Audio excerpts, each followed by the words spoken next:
vamos dar início, né, ao nosso estudo hoje. Como nós falamos semana passada, o estudo de hoje, a gente ia adentrar um pouco num tema bem interessante, que é o tema do santuário, tá certo? Então, antes da gente iniciar, vamos levar uma oração ao nosso Deus para pedir orientação do seu Santo Espírito para iniciarmos esse estudo. Pai, pode orar? Vamos orar. Maravilhoso Deus, nosso eterno Pai, nós somos gratos a Ti, Senhor, por estar conosco sempre, por nos guiar, nos conduzir, nos orientar em todos os momentos da nossa vida. E nesse momento nós queremos suplicar a presença do Teu Espírito ao abrirmos a Tua palavra e estudarmos esse tema que é muito especial. Que nós possamos compreender e que nós possamos, Senhor, entender de uma forma que possamos também compartilhar com outras pessoas o nosso entendimento. É o que nós pedimos em nome de Jesus. Amém. Então, pessoal, só lembrando um pouco do que a gente viu semana passada, nós estudamos sobre os meios, né, de se alcançar a salvação descritos na Bíblia, né, tanto no Antigo como no Novo Testamento. E vimos que, diferente do que muitos pensam e acreditam, só há um único meio de salvação, que a Bíblia ensina, que é através da graça, né? Graça esta concedida por Deus por intermédio de Jesus Cristo, por intermédio do sacrifício que Ele fez por nós na cruz do Calvário, entregando a sua vida. Nós vimos que tanto na época, né, ali do Antigo Testamento, como também na época do Novo Testamento, só existia essa forma de ser salvo, né? Que é através da graça de Cristo, né? Que é imputada a nós, né? Concedida a nós de forma gratuita, né? Através da fé. Nós estudamos que aqueles que são salvos pela graça de Cristo passam agora a viver uma nova vida, né? E passam agora a seguir alguns passos, né, como o arrependimento dos pecados, a confissão dos pecados, uma vida buscando ali guardar os mandamentos de Deus. Então, nós vimos tudo isso semana passada. E nós comentamos um pouco também que na época do Antigo Testamento, né, da época ali que ficou conhecida como, por exemplo, a época dos patriarcas, né, como Abraão, como Moisés, nós vimos ali que havia um ritual, né, que era realizado como uma forma de simbologia, de lembrar, né, acerca do sacrifício que seria realizado no futuro por Jesus Cristo. E hoje nós vamos estudar um pouco mais a fundo sobre esse ritual, sobre esse sacrifício, né? E até daqui a pouco eu vou mostrar para vocês algumas imagens para ficar mais claro. Esse tema precisa que a gente também tenha uma parte visual para que a gente consiga aprender um pouco mais, tá certo? Então, assim, relembrando, né, já fazendo esse link com o que nós vimos, no passado, né, ali no Antigo Testamento, como nós estudamos, as pessoas criam na vinda do Messias, né? E Deus já havia comunicado às pessoas, como nós vimos lá em Gênesis capítulo 3, verso 15, que a descendência da mulher, ou seja, Jesus Cristo, viria para resolver a questão do pecado através de seu sacrifício, né? Foi a primeira menção que nós temos, a primeira menção que nós temos na história, na Bíblia, acerca do sacrifício de Jesus, aquilo que ele iria fazer. Essa promessa que foi feita logo após a entrada do pecado, lá no Jardim do Éden ainda, ela ficou na mente das pessoas, né? E Deus deu orientações, né, aos seus filhos que, enquanto o Salvador não viesse pessoalmente, elas deveriam lembrar-se, né, ou de certa forma, realizar, né, um ritual que fizesse menção, né, a primeira vinda de Cristo e do seu sacrifício. E esse ritual, de forma básica, consistia no sacrifício de um animal, né, de preferência ali um cordeiro, que era sacrificado para Deus, e esse cordeiro morria no lugar daquele pecador que levava aquele sacrifício. De maneira mais, vamos dizer assim, mais objetiva, o que é que acontecia? Qual era a orientação de Deus? Se você tivesse cometido um pecado, né, você poderia levar, você arrependido, né? Você levaria esse animal, de preferência um cordeiro, e esse cordeiro precisava ser sem defeito, sem mácula, sem mancha, e levava para um local, um altar, e lá você impunha as suas mãos, né, sobre aquele animal e confessava os seus pecados, né, diante de Deus, transferindo assim a sua culpa para aquele cordeiro, para aquele animal, que depois era sacrificado pela pessoa, né, e o seu corpo era, então, o sangue era derramado, o corpo do animal era queimado ali no altar, no holocausto, né, conhecido como holocausto, um altar de sacrifício para Deus. Isso era feito na época ali antes mesmo de Moisés, né? Adão e Eva e seus filhos foram ensinados a realizar esse processo, esse ritual, já logo depois da entrada do pecado no mundo, né? E isso foi realizado pelos patriarcas, né? Noé fez isso ao sair da arca após o dilúvio, né? Abraão fez isso em diversos momentos. A Bíblia, lá no livro de Gênesis, relata isso. Inclusive, houve aquele momento, como nós comentamos semana passada, onde Abraão levou seu próprio filho para ser sacrificado, como havia sido pedido por Deus, e ali no último momento Deus o impediu, né, e forneceu ali um animal para que fosse sacrificado no lugar de seu filho. E isso foi uma prática, né, que foi desenvolvida e foi, vamos dizer assim, passada de pai para filho dentre o povo hebreu, né? E isso até o tempo em que o povo de Israel foi morar no Egito. Lá eles passaram mais ou menos 400 anos.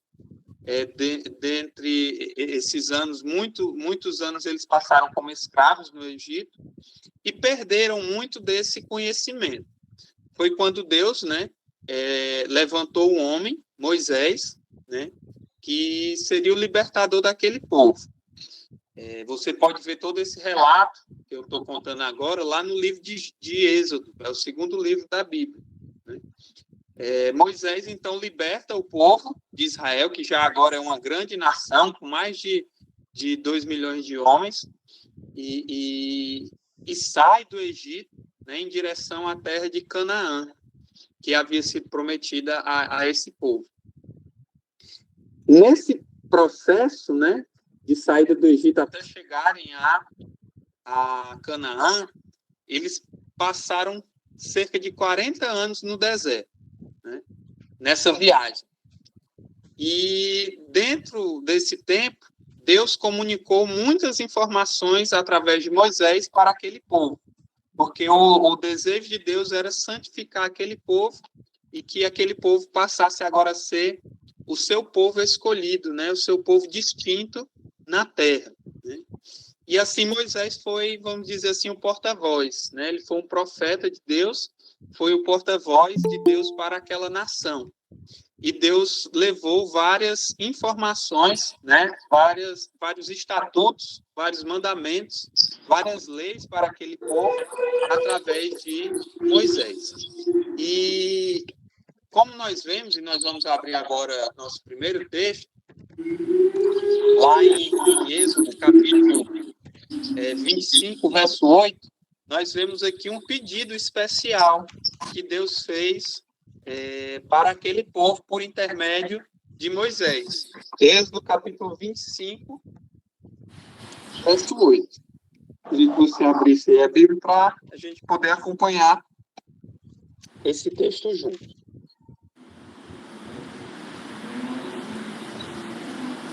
Quem quiser pode ler para a gente.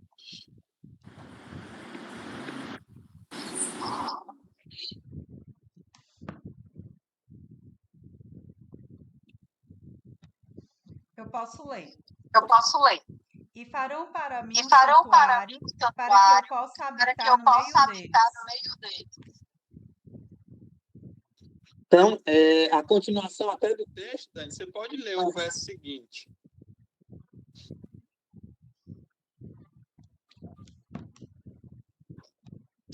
O verso 9 também, só para complementar. Segundo tudo que eu mostrar a você como modelo do tabernáculo e como modelo de todos os seus móveis, assim mesmo vocês o farão. Então, aqui nós vemos Deus falando com Moisés e pedindo, né, por intermédio de Moisés, que o povo faça um santuário, né, para que o próprio Deus pudesse habitar no meio do povo, né? E que o povo fizesse esse santuário conforme o modelo que Deus estava dando para Moisés, né? Deus mostrou esse modelo, essa planta, esse projeto para Moisés, e o povo deveria fazer aquele santuário, construir aquele santuário, exatamente como o modelo apresentado por Deus a Moisés. Aqui é interessante a gente notar o desejo, né, que Deus tinha de estar no meio do seu povo. Ele pediu, olha, me faça um santuário porque eu quero habitar, para que eu possa habitar no meio de vocês, no meio do meu povo. E esse desejo de Deus é algo que se repete, é constante na Bíblia, né? Deus, quando criou o homem perfeito, lá no Jardim do Éden, nós vimos, na hora de criar o ser humano, ele não se limitou somente a falar e dizer haja, né, ou surja o homem e a mulher, como ele havia feito com o restante da criação. Ele foi lá e pôs a mão, né, e criou o homem com as suas próprias mãos e com algo mais, né, a sua imagem e a sua semelhança, pois Deus ele é um Deus, o nosso Deus, ele é um Deus que gosta de relacionamento, é um Deus relacional, ele queria se relacionar diretamente e intimamente com o ser humano. E assim ele fez o ser humano para que ele pudesse conviver, né, face a face, de perto com o próprio Deus. Enquanto havia perfeição, enquanto não havia pecado, esse relacionamento ele podia acontecer de maneira normal, como aconteceu com Adão e Eva ali nos primeiros momentos, né, após a criação, antes do pecado. Deus vinha, como a Bíblia diz, era costume de Deus, ao final do dia, né, Deus vinha pessoalmente ao Jardim do Éden, você pode ver isso lá no capítulo 3 de Gênesis, você vai ver essa descrição. Deus vinha pessoalmente para conversar com o ser humano, para se relacionar com o ser humano, e ele sempre desejou isso, né? Deus ama esse relacionamento conosco. E por conta do pecado, houve agora uma separação. A palavra de Deus diz que o pecado ele faz separação, né? As nossas iniquidades fazem separação entre nós e Deus, né? E Deus, não satisfeito com isso, ele quis se aproximar do homem. E é por isso que ele chega para Moisés, nesse texto que a gente acabou de ler, e diz assim, olha, eu quero habitar no meio de vocês, mas como eu sou um ser santo, e se eu aparecer para vocês como eu aparecia para Adão e Eva, a minha santidade, né, vai destruir vocês que são pecadores. Basicamente, essa era a ideia. E aí, então, Deus falou o quê? Me faça um santuário. Né? Me faça um santuário para que eu possa habitar no meio de vocês, sem que vocês não sejam destruídos. Né? E assim foi o que aconteceu. Né? Deus ordenou a construção desse santuário para que ele pudesse estar no meio do povo. Né? E assim o povo de Israel fez, né? Construiu esse santuário. Nós temos vários textos que mostram para a gente como era esse santuário, tá certo? Você, por exemplo, pode, com calma, em casa, ler o livro de Hebreus, no capítulo 9. No capítulo 9, como um todo, ele vai descrever com detalhes como era o santuário de Israel. Se você for também para Êxodo, capítulo 26, capítulo 40, você vai ver também detalhes, né, de como era esse santuário, tá certo? Hoje, eu devido ao tempo, né, que nós temos, que é limitado, eu vou preferir mostrar para vocês um esquema, mais ou menos, de como era esse santuário. Eu vou abrir aqui na apresentação para vocês, tá certo?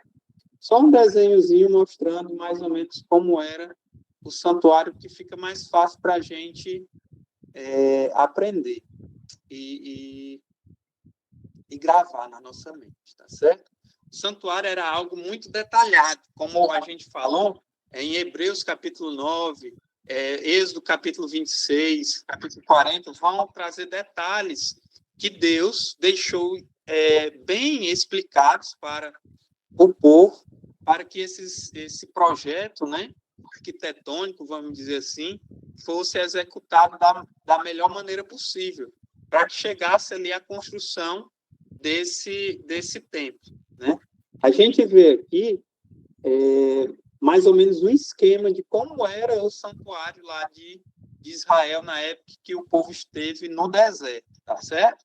O santuário era um prédio, vamos dizer assim, uma tenda móvel, que o povo ele ia andando ali, mudando de local, né? Mudando ia andando em direção a Canaã, iam mudando de localização, e eles precisavam montar e desmontar essa tenda, esse santuário. Então, era um projeto móvel, que sobreviveu aí por muito tempo, né? E até que um santuário fixo foi construído por Salomão, lá no futuro, séculos depois de Moisés. Mas, basicamente, o santuário consistia em 3 partes, né? Nós vemos aqui, não sei se vocês estão conseguindo ver a setinha aqui do meu computador, nós temos aqui a estrutura geral do santuário, né? Com essa cerca, né? Limitando o espaço do santuário. Nós tínhamos aqui esse espaço que era chamado de pátio. No meio do pátio, nós tínhamos o altar de sacrifício, onde literalmente eram queimados os sacrifícios que eram oferecidos. Aqui, essa regiãozinha aqui, era uma bacia, uma grande pia de bronze, onde o sacerdote, né, se lavava para poder realizar os rituais do santuário. E nós tínhamos a tenda, o tabernáculo propriamente dito, o santuário propriamente dito, aqui. O santuário, quando a gente via ele por dentro, ele tinha 2 compartimentos, 2 partes, né? A parte por onde o sacerdote entrava, o primeiro compartimento, né, era conhecido como lugar santo. É esse espaço aqui. Nesse espaço, no primeiro espaço, o sacerdote, que era a pessoa responsável por realizar os rituais diariamente, ele entrava aqui nesse primeiro espaço todos os dias para realizar o ritual, que consistia em trazer uma porção do sangue do animal que era sacrificado aqui no pátio para dentro do santuário. E ele vinha e se dirigia até essa região aqui, que dividia a primeira parte, o lugar santo, da segunda parte, que era o lugar santíssimo aqui dentro. E ele vinha até essa divisão, ele não entrava para o segundo compartimento. E ele vinha e jogava um pouco de sangue, né? Aspergia, como diz na Bíblia. Sangue sobre o véu que separava esses 2 compartimentos. E ele fazia isso todos os dias do ano. Nessa primeira parte, nós tínhamos alguns objetos, né? Um candelabro, né? Que era como se fosse um suporte de velas, vamos dizer assim, com 7 velas, certo? Tínhamos uma mesa coberta de ouro, todos esses objetos eram cobertos de ouro. Tínhamos uma mesa que é onde eram colocados 12 pães, né, sobre essa mesa. E nós tínhamos também, aqui nessa estrutura menor, que era um altar de incenso, tá certo? Isso tudo compunha aqui a parte do lugar santo. Era o primeiro compartimento, a primeira sala dentro do santuário. E aí nós tínhamos a segunda parte, o segundo compartimento, a segunda sala dentro do santuário, que era o lugar santíssimo. Nesse local, nós tínhamos essa arca aqui. Nessa arca, era onde Deus aparecia para falar com o sumo sacerdote. E ele fazia isso pelo menos uma vez ao ano. Deus aparecia aqui, não de forma corpórea, vamos dizer assim, mas através de uma luz, né, que se manifestava sobre esse altar, né, no caso, a arca, e essa luz era conhecida como Shekinah, que era a presença de Deus, né? E isso era visível, né? Era um evento extraordinário para o povo, né? Que sabia que Deus estava agora ali naquele local.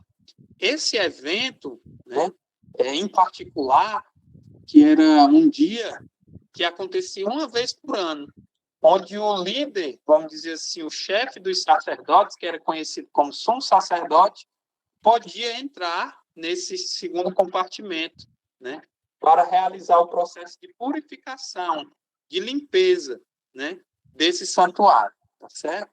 Então, basicamente, a estrutura do santuário era essa. Por que a gente está falando de tudo isso, tá certo? Porque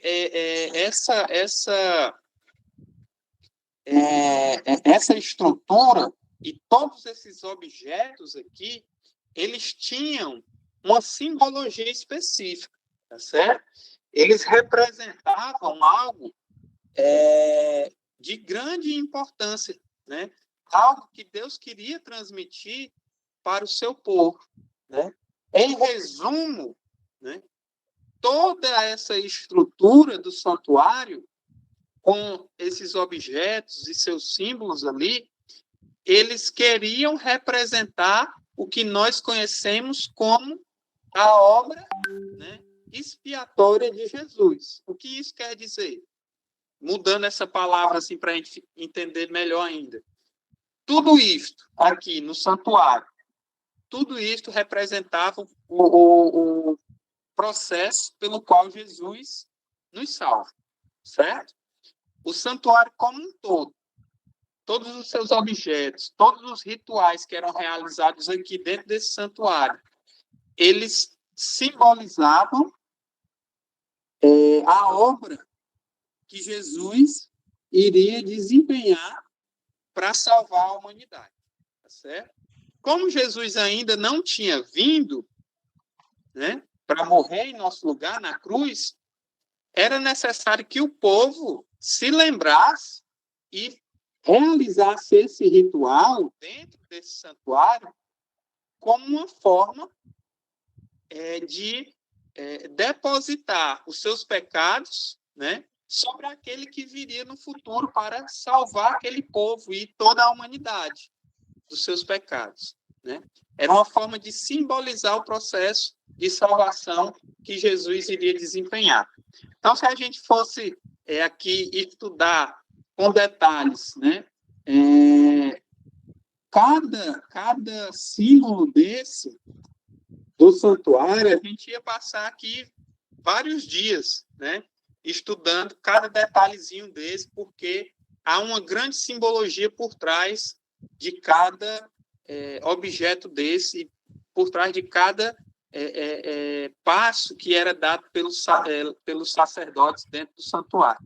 Mas, assim, de forma resumida, né, para que a gente possa entender tudo que era realizado dentro do santuário queria simbolizar o que Jesus faria por nós através da sua morte, ressurreição e também através do seu ministério de expiação, ou seja, de justificação, que ele realiza até hoje no santuário, celestial, tá certo?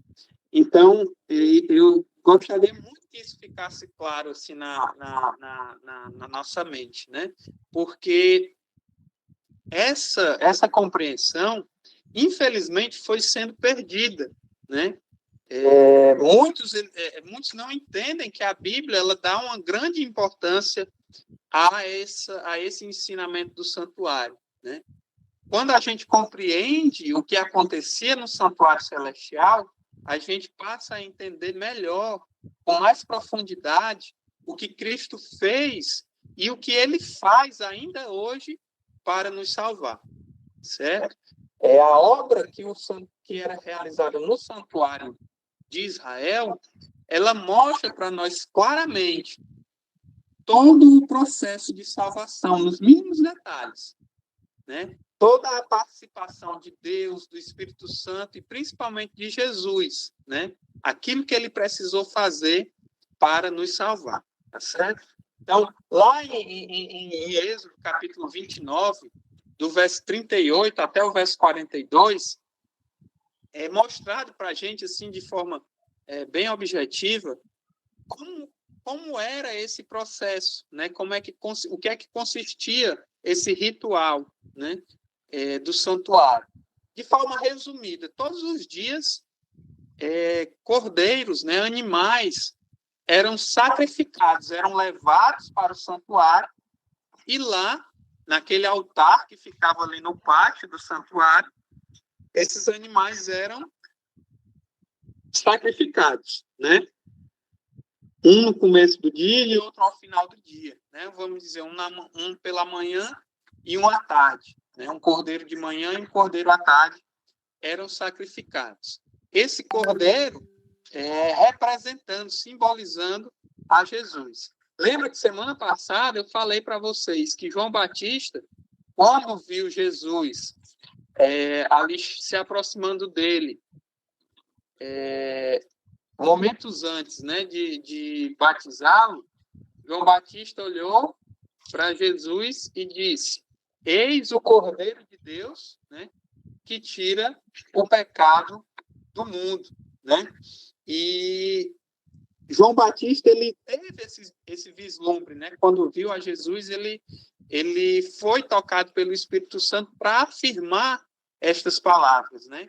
Para fazer lembrar ao povo de Israel que aquele cordeiro que eles todo dia sacrificavam nada mais era do que um símbolo do verdadeiro cordeiro, que era Jesus, que agora estava ali no meio deles, corporalmente, fisicamente, pessoalmente, e que dentro em breve ele iria ser sacrificado, né, para a salvação de toda a humanidade, não só do povo de Israel, mas de toda a humanidade. Pode falar, cara.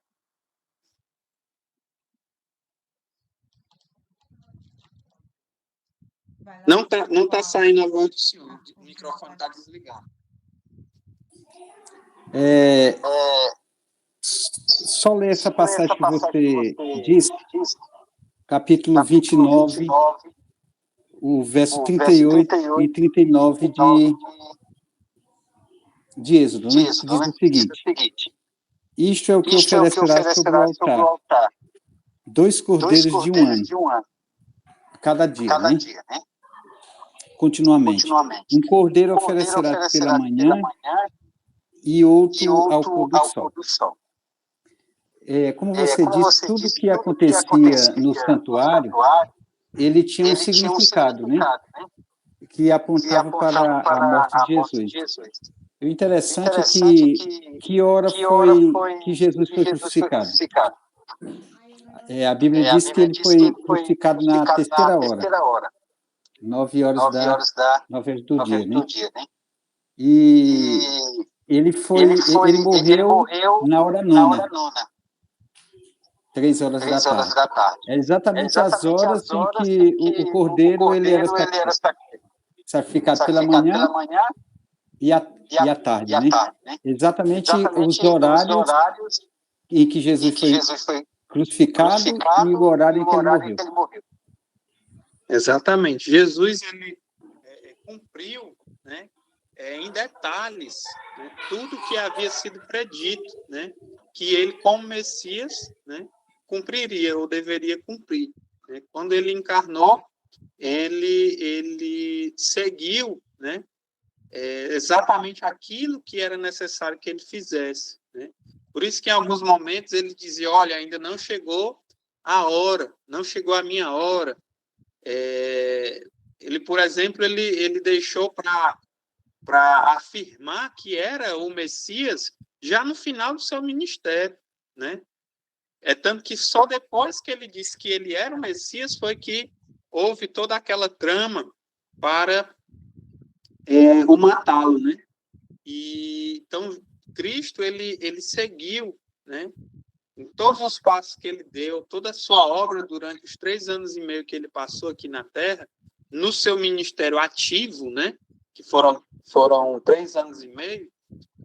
Jesus ele seguiu ao pé da letra aquilo que ele deveria fazer, né? Baseado em quê? Baseado exatamente em todo esse ritual que existia e que havia sido dado por orientação de Deus para Moisés lá no meio do deserto, né? Então havia todo esse processo, né? Então é muito importante que a gente estude isso, tá certo? É um tema bem interessante, porque quanto mais a gente estuda sobre o santuário, mais a gente vai vendo detalhes. Quando a gente vai estudando o santuário e estudando a vida de Cristo, a gente vai vendo, né, que ele foi desempenhando esse papel durante toda a sua vida, e principalmente ali na cruz do Calvário, ele mostrou ser aquele cordeiro, né, que era um cordeiro imaculado, sem defeito, né, que estava ali sendo entregue, um cordeiro que não tinha culpa, um animal que não tinha culpa, era morto no lugar daquela pessoa que era culpada de ter cometido aquele pecado. E assim aconteceu com Cristo, assim aconteceu com Jesus, né? O ser santo divino que se fez homem e que, sem pecado algum, foi morto no lugar de toda a humanidade. Não foi só para pagar o pecado de uma pessoa, ele pagou através da sua morte, né, a culpa do pecado de toda a humanidade, né, de todos os seres humanos, não só dos que estão vivos hoje, mas desde Adão até o último ser humano que vier a pisar sobre essa terra.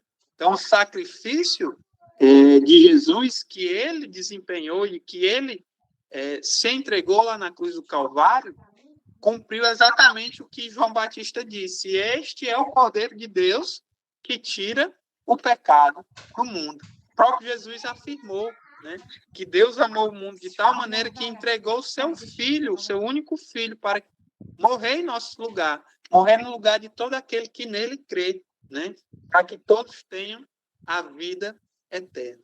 Então, Cristo assumiu a morte que era consequência nossa, por conta dos nossos pecados, lá na cruz do Calvário, ao morrer na cruz do Calvário, ele assumiu essa culpa, né? Morrendo a nossa morte. Aí você pode pensar assim, mas por que as pessoas ainda morrem se ele morreu a nossa morte, né?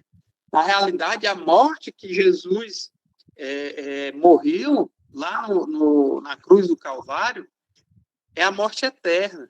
Né? A morte eterna que nós já estudamos, né, em lições passadas. Né? A morte que é a consequência verdadeira do pecado. Né? Porque Deus nos criou para a vida eterna. Porém, aqueles que permanecem no pecado e não aceitam o sacrifício de Jesus, participarão da morte eterna, como nós já estudamos.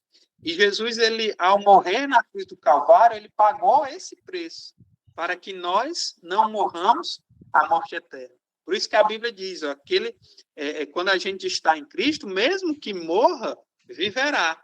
Porque a gente pode até morrer essa morte física aqui, né?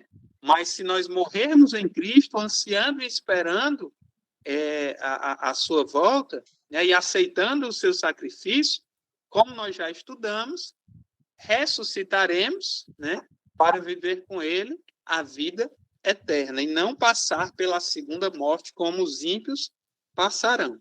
Então, a doutrina, a ideia, o ensinamento do santuário, uma parte deste ensinamento, uma parte dessa verdade do santuário é nos lembrar que Jesus veio morrer em nosso lugar, certo? Mas como nós vimos aqui na apresentação, eu vou aqui abrir ela rapidamente de novo para a gente lembrar, como nós vimos aqui nessa imagem, havia esse pátio. E o que Jesus fez na cruz do Calvário, morrendo, sendo sacrificado, sendo o cordeiro que morre por nossos pecados, foi para cumprir aquilo que era realizado aqui nessa parte do santuário, na parte de fora do santuário, que simbolizava ali a cruz do Calvário, o mundo, né? Onde Cristo viria para morrer e ser sacrificado. E todo o restante também não tinha uma simbologia? Tudo que acontecia aqui dentro do santuário também não tinha uma simbologia e representava algo do ministério de Cristo? Tinha sim. Representava sim algo que Cristo realizaria. A primeira parte do processo de salvação, do processo de redenção do homem, aconteceu e foi realizada por Cristo na cruz do Calvário, cumprindo-se aquilo que era realizado aqui, no pátio. A ação acontecia dentro do santuário, no lugar santo e no lugar santíssimo. Então, resumindo, Jesus, ao morrer na cruz do Calvário, cumpriu aqui o que era realizado no pátio do santuário. Ele foi sacrificado e seu sangue derramado, assim como o sangue do Cordeiro era derramado aqui. O sangue de Jesus foi derramado na cruz do Calvário. O que acontecia depois no santuário era que o sacerdote levava esse sangue, como eu já falei, o sangue do Cordeiro, e entrava no lugar santo do santuário e apresentava esse sangue, né, uma porção desse sangue aqui dentro do santuário. Jesus fez exatamente isso também. Após a sua morte, né, 3 dias depois, ele ressuscitou, né? E não sei se vocês lembram, mas tem um momento lá em que ele aparece para os seus seguidores, né? E alguém chega perto dele e ele diz: ainda não me toque, porque eu não subi ainda para o meu Pai, né? E mais lá na frente, né, quando ele aparece novamente para os seus discípulos, né, Tomé ali, que era aquele incrédulo, ele estava sem acreditar que Jesus tinha ressuscitado e tal. E aí ele faz aquela coisa: se eu não ver, eu não tocar nele, eu não vou acreditar. Aí Jesus aparece e diz: pode tocar aqui, né? Para que você creia, né? Mas bem-aventurado aqueles que não viram e mesmo assim creram. Então, por que eu estou falando isso? Entre esses 2 momentos, aconteceu algo que representava exatamente o que o sacerdote fazia quando ele entrava no lugar santo para apresentar o seu sangue, que foi o que Jesus fez. Após o seu sacrifício e a sua ressurreição, ele ascendeu ao céu, né, e se apresentou diante de Deus, mostrando para Deus que ele havia sido sacrificado, né, que o sacrifício havia sido realizado, né? Então, Jesus, após a sua ressurreição, passa aquele período com os discípulos e ele agora vai para o céu, né? Agora de forma definitiva. E lá no céu ele passa a desempenhar esse processo que o sacerdote desempenhava ali no passado, que era de se apresentar no lugar santo como aquele que fazia, né, levava o sangue, né, do cordeiro que havia sido derramado, sacrificado, e apresentava esse sangue dentro do santuário, para mostrar, né, que a culpa dos pecados estava sendo agora transferida para o santuário. Jesus passou agora a desempenhar esse processo lá no céu. Só que a Bíblia nos fala que o processo, né, de salvação e de expiação e de justificação, ele não consistia só nessas duas etapas que eu falei até agora, que era o sacrifício do cordeiro e a segunda etapa, a apresentação do sangue desse cordeiro dentro do santuário. Havia uma outra etapa, uma terceira etapa. E essa terceira etapa acontecia uma única vez por ano lá no santuário do deserto. E essa etapa era conhecida como o dia da expiação. O dia da expiação acontecia uma vez por ano, né? Que era quando o sumo sacerdote realizava todo esse processo do sacrifício, né? E agora ele, nesse dia em particular, a nação de Israel se preparava para aquele dia, porque ela sabia que naquele dia todos aqueles pecados que haviam sido levados dia após dia durante aquele último ano que tinha passado, e que aquele sangue que era levado para dentro do santuário, representando os pecados daquele povo, naquele dia em particular, o registro desses pecados, a presença, vamos dizer assim, do registro desses pecados dentro do santuário, em forma de sangue que era aspergido ali naquele véu, tudo aquilo ia ser purificado. Ou seja, em outras palavras, o registro do pecado de todas as pessoas daquela nação iam ser apagados. Naquele dia era como se não houvesse mais ninguém pecador. Todos foram perdoados, todos foram justificados, agora todos eram justos diante de Deus. Todos, quando eu falo todos, é me referindo às pessoas que haviam aceitado esse ritual como um processo pelo qual eles poderiam alcançar ou celebrar a sua salvação, né? Fazendo referência ao que Jesus iria fazer no futuro. Então, uma vez por ano, esse processo acontecia, né? Que era o processo de purificação, de limpeza. E agora o livro de Hebreus, ele vem nos falar que isso precisou também acontecer lá no santuário celestial, né? Cristo, para completar a obra de salvação do ser humano, ele também passou agora a ter que purificar o santuário celestial. Porque há, pessoal, no céu, né, um santuário, né, que serviu de modelo para o santuário que foi construído aqui na terra. Por isso que Deus disse, lá em Êxodo 25, verso 8, verso 9, como nós lemos, e me farão um santuário para que eu possa habitar no meio deles, e farão conforme o modelo que eu vos apresentei, né? Modelo este que existe lá no céu, o verdadeiro santuário, que o apóstolo Paulo diz, né? O verdadeiro santuário não feito por mãos humanas, né? Santuário onde Deus habita lá no céu. Então, Jesus, de forma resumida, ele, ao subir ao céu, após a sua morte e ressurreição, ele passou agora a ser o nosso sacerdote, né?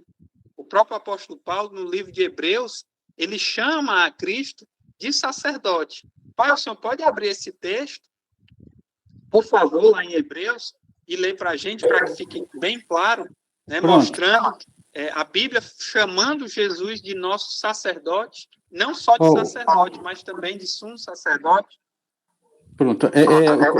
O capítulo 8, o verso que você falou aí, capítulo 8, verso 1, diz o seguinte: Ora, o essencial das coisas que temos dito é que possuímos tal sumo sacerdote, que se assentou à destra do trono da majestade nos céus, como ministro do santuário e do verdadeiro tabernáculo que o Senhor erigiu, não o homem.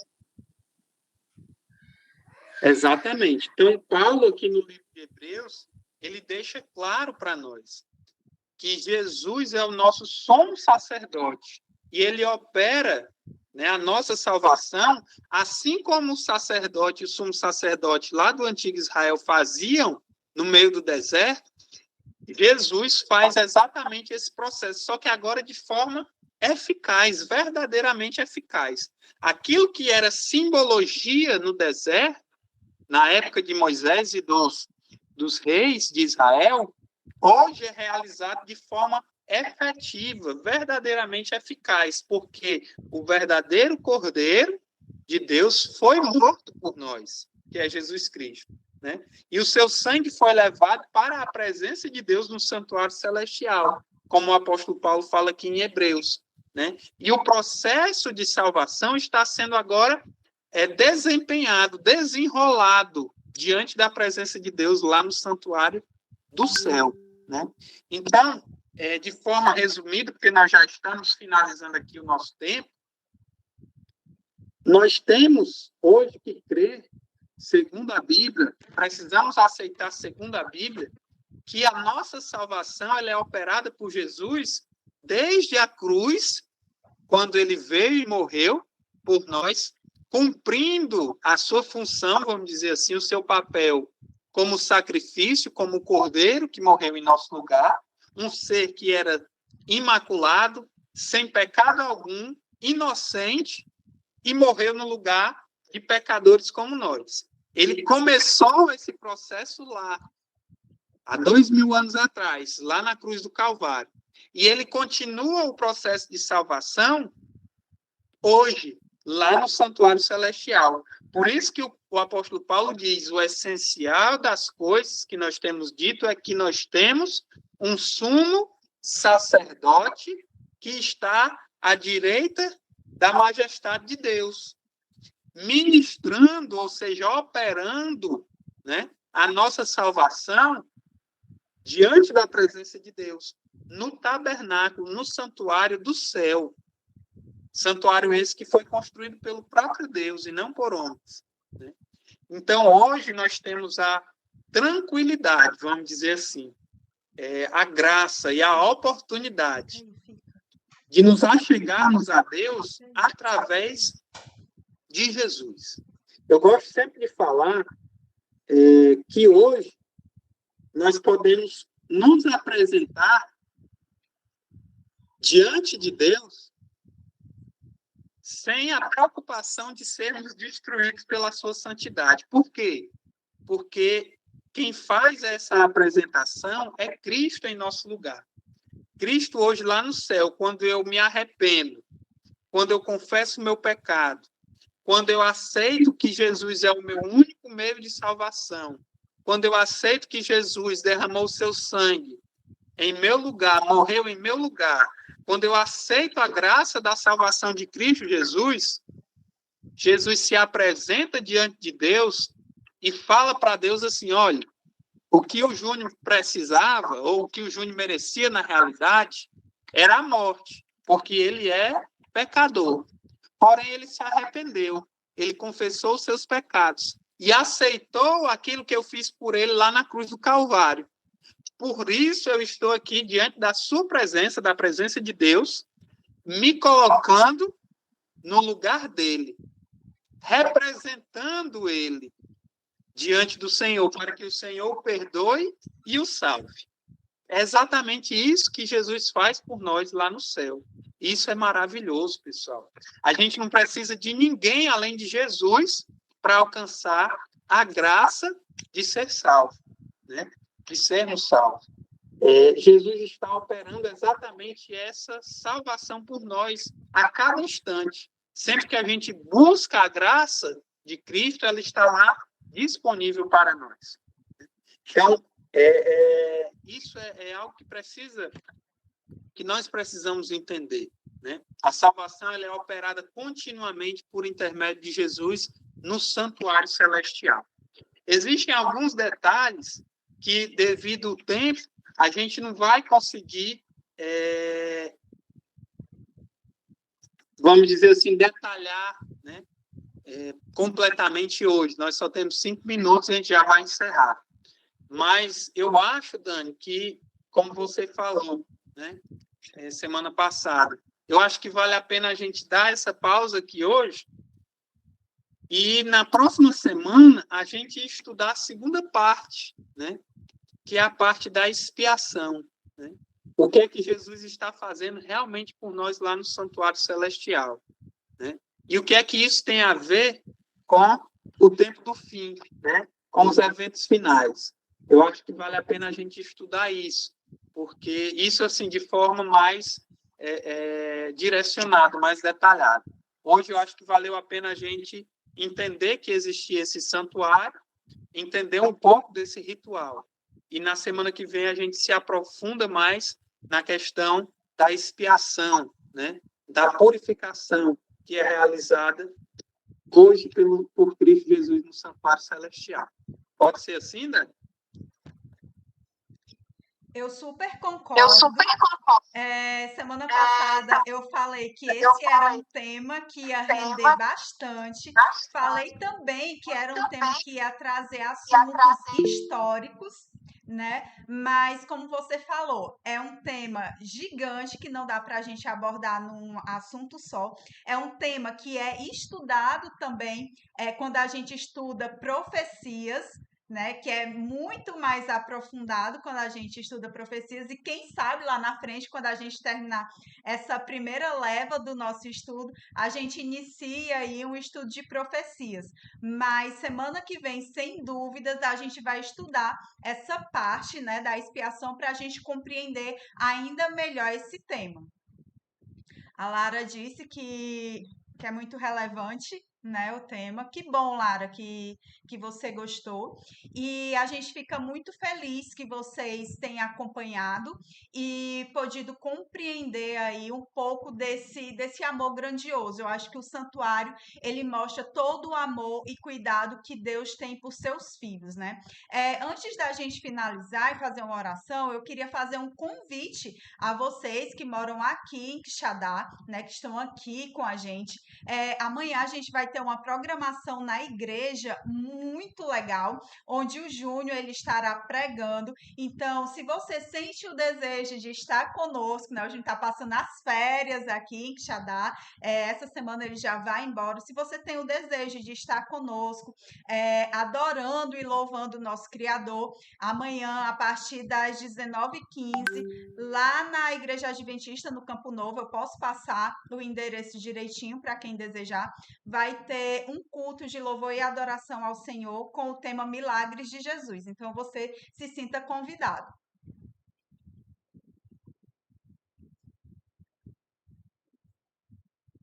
Tá sem áudio, Júnior. Certo. Vamos finalizar, então, com a oração. E já fica, né, o convite para a próxima semana nós darmos continuidade a esse assunto. Oremos. Santo Deus, maravilhoso Pai, te agradecemos, Senhor, pela tua instrução, pela guia do teu Espírito nesses momentos que tivemos de estudo da tua palavra. Que o Senhor internalize, Senhor, essas verdades bíblicas na nossa mente, que o Senhor esteja conosco nessa nova semana que irá iniciar, que as tuas bênçãos, Senhor, continuem sendo derramadas sobre a vida de cada um daqueles que estão conosco hoje. Amém. Perdoa, Senhor, os nossos pecados, nos livra de todo mal, é o que te pedimos e te agradecemos em nome de Jesus. Amém. Amém. Então, pessoal, Amém. uma boa tarde. Amém. Uma boa tarde.